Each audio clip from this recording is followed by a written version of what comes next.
Bigoted polemic. Just 105 days ago, I wrote of Chosen Land by Matthew Avery Sutton that his assessment told only half the story, and this tale tells even less in most ways, while at the same time genuinely showing more in some.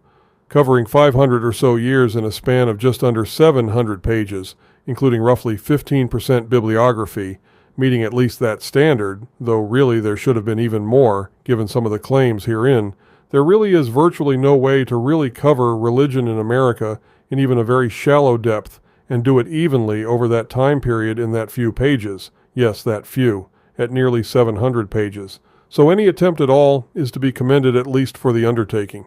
Unfortunately, that is about the only commendable thing here, as Wilensky-Lanford shows balance only in showing many different religions over that history period, rather than Sutton's focus on Christianity in a more condensed period.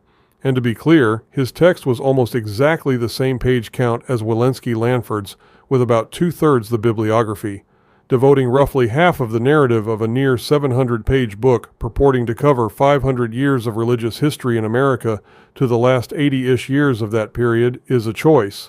Choosing to editorialize virtually every move made by virtually anyone white and slash or southern and slash or conservative as racist or otherwise vile is a choice, and a blatantly bigoted one, going so far as to cast aspersions on the much revered Billy Graham long after his death is a choice, and a bigoted one. Promoting the propaganda of an insurrection on January 6, 2021 is a choice. Promoting the Project 2025 conspiracy theory that is nothing more than a leftist version of the ultra-right-wing QAnon that fueled the very event you claim is an insurrection is a choice. Now, for those who happen to agree with Wilensky-Lanford's choices here, you're going to have a better overall experience with this text. You need to read better and more balanced histories too, but you'll enjoy reading this one. Even for those who vehemently disagree with the choices herein, you too will likely learn some things. Even I hadn't been aware of much of the Taino religious practices that Wilensky-Lanford covers in this text, and indeed, even as recently in the history as the early civil rights period, there are indeed some events covered even I wasn't aware of. And yet, even with these inclusions and even as flawed as it is, Sutton's history is still a far more comprehensive one, covering many of the developments within Christianity. In America, Wilensky-Lanford does here in at least a somewhat more balanced fashion. To be clear, the star deductions are thus for these reasons.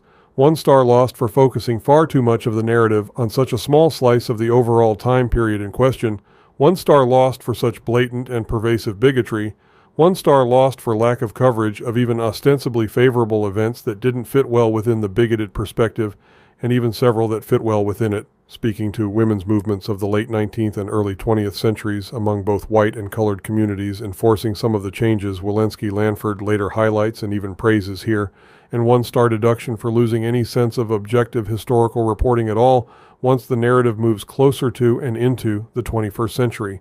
Ultimately, I leave it to you, the reader of this review and potentially of this book.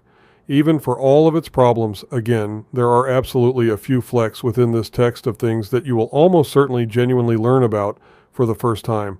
Unfortunately, you really do have to wade through an entire decade's worth of industrial bovine and porcine excrement to find them. That isn't a gold mine I would choose to dig through again. But if you do choose to read this book, please do leave a review wherever you see this one. Maybe I'm too gentle on Wilensky-Lanford here. Maybe I have no fucking clue what I'm talking about and am the world's biggest absolute fucking moron.